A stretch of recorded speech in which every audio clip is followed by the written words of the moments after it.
Welcome to Pindar Poetry. We hope you learned something new. In this video, I will show how to change Toyota Avalon key battery. Open the key fob by inserting a small flathead or coin into the seam and pry gently to separate halves. Remove the old CR2032 battery by lifting from the notch, then insert the new battery with the plus side up. Reassemble the fob, snap it closed, and test the buttons from a short distance to confirm signal and function.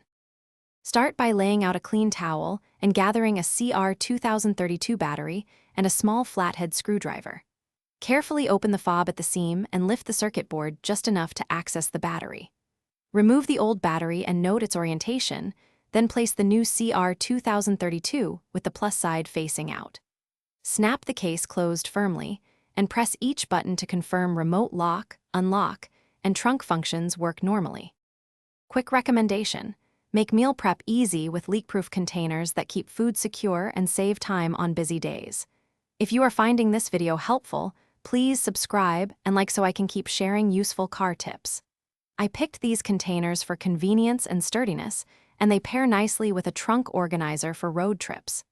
Check the description for the link and other deals. Now let's get back to the video. If the key still does not operate after battery replacement, inspect the contacts and battery seat for debris or corrosion and clean gently. Reinstall the battery, ensuring correct orientation and firm contact pressure, then retest the remote from a few feet away. If problems persist, try another CR2032 to rule out a defective cell, and consider visiting a dealer or locksmith to check the transponder or internal damage before buying a new fob. Thanks for watching. Consider subscribing if we helped you.